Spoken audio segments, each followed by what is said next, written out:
ಗಾದೆ ಇದೆ. ಅದೇ ತೆರನಾಗಿ ಈಗ ರಾಜ್ಯ ಸರ್ಕಾರಕ್ಕೂ ಕೂಡ ಇದೇ ತೆರನಾಗಿ ಆಗಿದೆಯಾ ಅನ್ನುವಂತಹ ಅನುಮಾನ ಕಾಡ್ತಾ ಇದೆ. ಯಾಕಂತಂದ್ರೆ ಸಿಎಂ ಸಿದ್ದರಾಮಯ್ಯನವರ ಕಾಲದಲ್ಲಿ ಆದಂತಹ ಜಾತಿ ಗಣತಿ ವರದಿ ಈಗ ಮತ್ತೆ ಅನ್ನಂತಂದ್ರೆ ಈಗ ಮಂಡನೆಯಾಗೋದಕ್ಕೆ ರೆಡಿಯಾಗಿದೆ. ಆದರೆ ಸ್ವಪಕ್ಷದಲ್ಲಿಯೇ ಜಾತಿ ಗಣತಿ ವರದಿಯ ಬಗ್ಗೆ ಅಪಸ್ವರಗಳು ಎದ್ದು ಕಾಣಿಸ್ತಾ ಇದೆ. ಇದೆಲ್ಲದರ ನಡುವೆ 17ನೇ ತಾರೀಕು ಅಂದರೆ ನಾಳೆಗೆ ಜಾತಿ ಗಣತಿ ಅಂದರೆ ಸಂಪುಟ ಸಭೆಯನ್ನು ಮಾಡಿದ ನಂತರ ಜಾತಿ ಗಣತಿ ವರದಿಯನ್ನು ಮಂಡನೆ ಮಾಡೋದಕ್ಕೆ ರಾಜ್ಯ ಸರ್ಕಾರ ಮುಂದಾಗಿದೆ. ಇದರ ಬಗ್ಗೆ ನೋಡ್ತಾ ಹೋಗೋದಾದರೆ ಜಾತಿ ಗಣತಿ ವರದಿಯಲ್ಲಿ ಇನ್ನಷ್ಟು ಕುತೂಹಲದ ಮಾಹಿತಿ ಈಗ ಹೊರಬಂದಿದೆ. ಅದೇನಂತಂದರೆ 58% ಮುಸ್ಲಿಮರು ನಗರವಾಸಿಗಳಾಗಿದ್ದಾರೆ, 27% ಒಕ್ಕಲಿಗರು, 25% ಲಿಂಗಾಯತರು, 18% ಕುರುಬರು ಸಿಟಿಗಳಲ್ಲಿ. ರಾಜ್ಯದ ಒಟ್ಟು ಜನಸಂಖ್ಯೆಯ 65% ಜನ ನೆಲೆಸಿರುವುದು ಹಳ್ಳಿಗಳಲ್ಲಿ ಎನ್ನುವಂತಹ ಮಾಹಿತಿ ಈಗ ಹೊರಬರ್ತಾಗಿದೆ. ರಾಜ್ಯ ಹಿಂದುಳಿದ ವರ್ಗಗಳ ಆಯೋಗ ಸಿದ್ಧಪಡಿಸಿರುವಂತಹ ಸಾಮಾಜಿಕ, ಶೈಕ್ಷಣಿಕ ಮತ್ತು ಆರ್ಥಿಕ ಸಮೀಕ್ಷೆ ಅಂದರೆ ಜಾತಿ ಆಧಾರಿತ ಜನಗಣತಿ ವರದಿಯಲ್ಲಿರುವಂತೆ ಮುಸ್ಲಿಂ ಸಮುದಾಯ ಗ್ರಾಮೀಣ ಪ್ರದೇಶಕ್ಕಿಂತ ನಗರ ಪ್ರದೇಶದಲ್ಲಿ ಅತಿ ಹೆಚ್ಚಿನ ಸಂಖ್ಯೆಯಲ್ಲಿ ನೆಲೆಸಿದ್ದಾರೆ. ಇದೇ ವೇಳೆ ಪರಿಶಿಷ್ಟರು, ಒಕ್ಕಲಿಗರು, ಲಿಂಗಾಯತರು ಹಾಗೂ ಕುರುಬರ ಸಂಖ್ಯೆ ನಗರ ಪ್ರದೇಶಕ್ಕಿಂತ ಗ್ರಾಮೀಣ ಪ್ರದೇಶದಲ್ಲಿ ಹೆಚ್ಚು ಇದೆ ಅನ್ನುವಂತಹ ಅಂಶ ಈಗ ಬೆಳಕಿಗೆ ಬಂದಿದೆ. ರಾಜ್ಯದ ಜನರ ಸಾಮಾಜಿಕ, ಶೈಕ್ಷಣಿಕ ಮತ್ತು ಆರ್ಥಿಕ ಪರಿಸ್ಥಿತಿಯನ್ನು ದಾಖಲಿಸಿಕೊಳ್ಳುವುದಕ್ಕೆ ರಾಜ್ಯ ಹಿಂದುಳಿದ ವರ್ಗಗಳ ಆಯೋಗ ಜಾತಿ ಆಧಾರಿತ ಜನಗಣತಿಯನ್ನು ಸಿದ್ಧಪಡಿಸಿದೆ. ವರದಿಯಲ್ಲಿ ಯಾವ ಸಮುದಾಯದ ಜನರು ಯಾವ ಪ್ರದೇಶದಲ್ಲಿ ಹೆಚ್ಚು ವಾಸ ಮಾಡುತ್ತಿದ್ದಾರೆ ಎನ್ನುವುದು ಕೂಡ ಗೊತ್ತಾಗಿದೆ. ರಾಜ್ಯದಲ್ಲಿ ಒಟ್ಟು 76.99 ಲಕ್ಷ ಮುಸಲ್ಮಾನರು ರಾಜ್ಯದಲ್ಲಿದ್ದಾರೆ. ಅದರಲ್ಲಿ 44.63 ಲಕ್ಷ ಜನರು ಅಂದರೆ 58% ಜನ ಅಂದರೆ ಮುಸ್ಲಿಮರು ನಗರ ಪ್ರದೇಶದಲ್ಲಿ ವಾಸವಾಗಿದ್ದಾರೆ. ಉಳಿದ 32.33 ಲಕ್ಷ ಜನರು 42% ಗ್ರಾಮೀಣ ಭಾಗದಲ್ಲಿ ನೆಲೆಸಿದ್ದಾರೆ ಅಂತ ಹೇಳಲಾಗಿದೆ. ಅಲ್ಲದೆ ಒಟ್ಟು ಮುಸಲ್ಮಾನ್ ಸಮುದಾಯದವರು 15.37 ಲಕ್ಷ ಮನೆಗಳಲ್ಲಿ ವಾಸವಾಗಿದ್ದಾರೆ ಅಂತ ಹೇಳಲಾಗಿದೆ. ಇದೆಲ್ಲದರ ನಡುವೆ ಇನ್ನೇನು ನಾಳೆಗೆ ಏನಿದು ಜಾತಿ ಗಣತಿ ವರದಿಯನ್ನು ಮಂಡಿಸೋದಕ್ಕೆ ರೆಡಿಯಾಗಿದೆ. ಆದರೆ ಸ್ವಪಕ್ಷದಲ್ಲಿಯೇ ದೊಡ್ಡ ಕೋಲಾಹಲ, ಜ್ವಾಲಾಮುಖಿ ಸ್ಫೋಟವಾಗಿದೆ ಅಂತಲೇ ಹೇಳಬಹುದು. ಒಕ್ಕಲಿಗರಾಗಿರಬಹುದು. ರಾಜ್ಯದಲ್ಲಿ ಅತಿ ಹೆಚ್ಚು ಜನಸಂಖ್ಯೆ ಇರುವವರು ಯಾರಂತಂದರೆ ಒಂದು ಒಕ್ಕಲಿಗರು, ಲಿಂಗಾಯತರು.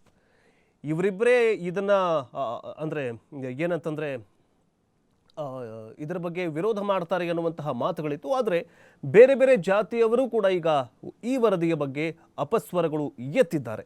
ಹಾಗಾದರೆ ಯಾರೆಲ್ಲ ಏನೇನು ಹೇಳಿದ್ರಂತ ನೋಡ್ಕೊಂಡು ಬರೋಣ ಬನ್ನಿ. ಚರ್ಚೆ ಆಗಬೇಕು, ಫಸ್ಟು ಸುದೀರ್ಘ ಚರ್ಚೆ ಆಗಬೇಕು. ಪಬ್ಲಿಕ್ದಲ್ಲಿ ಆಮ್ಯಾಗ ಅದು ಇಂಪ್ಲಿಮೆಂಟು ಮಾಡಲಿಕ್ಕೆ ಕ್ರಮ ಕೈಗೊಳ್ಳಿ. ಕಾಂಗ್ರೆಸ್ ಲೀಡರ್ಸ್ ಅದಕ್ಕೆ ಎಕ್ಸೆಪ್ಷನ್ ವ್ಯಕ್ತಪಡಿಸ್ತಾರೆ ಸರ್. ಈಗ ಯಾಕಂದ್ರೆ ಈಗ ನಗರಾಜ್ ಒಂದ ಕಾಸ್ಟಲ್ಲಿ ಇದ್ದಿದ್ದು ಗ್ರೂಪ್ ಸರ್ ಈಗ ಬೇರೆ ಬೇರೆ ಕಾಸ್ಟ್ ಸ್ಪ್ಲಿಟ್ ಮಾಡಿಬಿಟ್ಟವ್ರಂತ ಅದರಲ್ಲಿ. ಅದನ್ನೇ ಹೇಳಿದ್ರಲ್ಲ, ಸದನಲ್ಲಿ ಚರ್ಚೆ ಆಗ್ಬೇಕಾದ್ರೆ ಅದಕ್ಕೆ ಹೇಳಿದ್ರು. ಯಾರ್ದು ಆತಂಕ ಇದೆ, ಸಮಸ್ಯೆ ಇದೆ, ಚರ್ಚೆ ಬಹಿರಂಗವಾಗಿ ಆಗಬೇಕು, ರಾಜ್ಯಕ್ಕೆ ಕೂಡ ಗೊತ್ತಾಗಬೇಕು. ಈಗ ಸದನ್ ಕರಿಬೇಕು, ಸ್ಪೆಷಲ್ ಅಧಿವೇಶನ ಕರಿಬೇಕಂತ ಡಿಮಾಂಡ್ ಇದೆ ನಮ್ಮದು ಸರ್ಕಾರಕ್ಕೆ, ಮುಖ್ಯಮಂತ್ರಿಗಳಿಗೆ. ಸೊ ಯಾರಿಗೆ ಆತಂಕ ಇದೆ, ಡೌಟ್ಸ್ ಇದೆ, ಅದು ಕ್ಲಿಯರ್ ಮಾಡಲಿಕ್ಕೆ ಅದಕ್ಕಿಂತ ಬೆಸ್ಟ್ ಪ್ಲಾಟ್ಫಾರ್ಮ್ ಯಾವುದೂ ಇಲ್ಲ.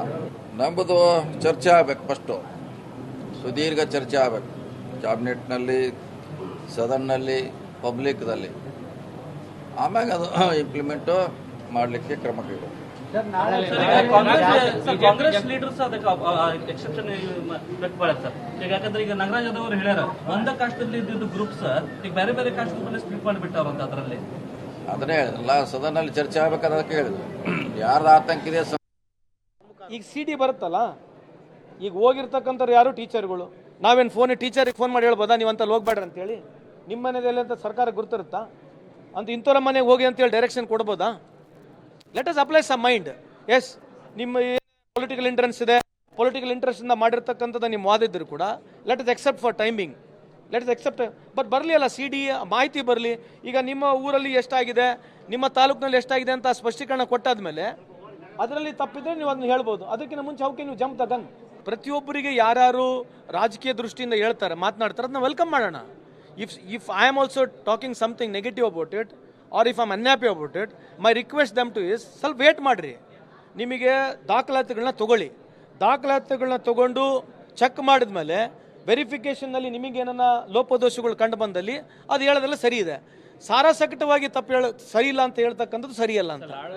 ಈಗ ಅವರು ಬಹಳ ದೊಡ್ಡವರು, ದೊಡ್ಡ ಮಾತೆಲ್ಲ ಆಡ್ತಾರೆ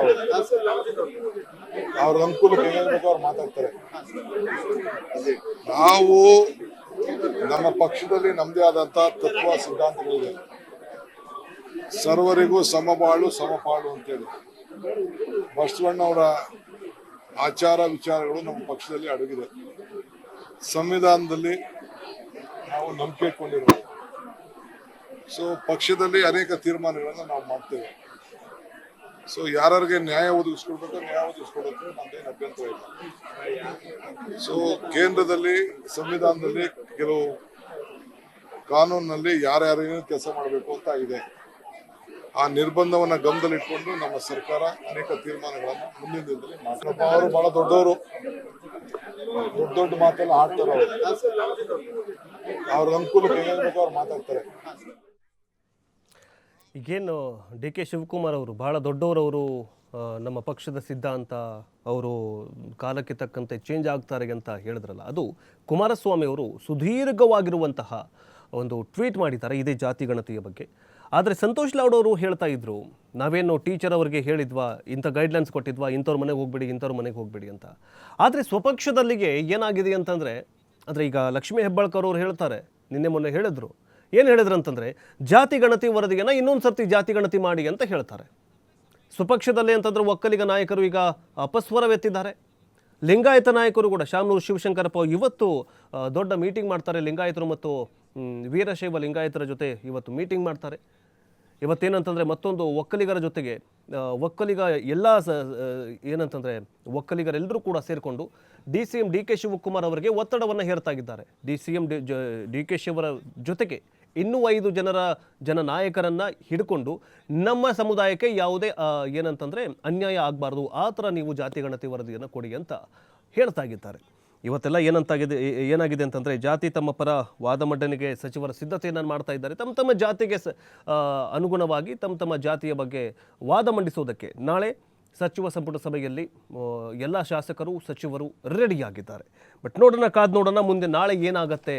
ನಾಳೆ ಮತ್ತೆ ಏನಾದರೂ ಟೈಮ್ ತೊಗೊಳ್ತಾರಾ CM ಸಿದ್ದರಾಮಯ್ಯನವರು ಈ ಒಂದು ಜಾತಿ ಗಣತಿಯನ್ನು ಮಂಡನೆ ಮಾಡೋದಕ್ಕೆ ಅಥವಾ ಇದು ಮಾಡೋದಕ್ಕೆ ನೋಡಬೇಕಾಗಿದೆ.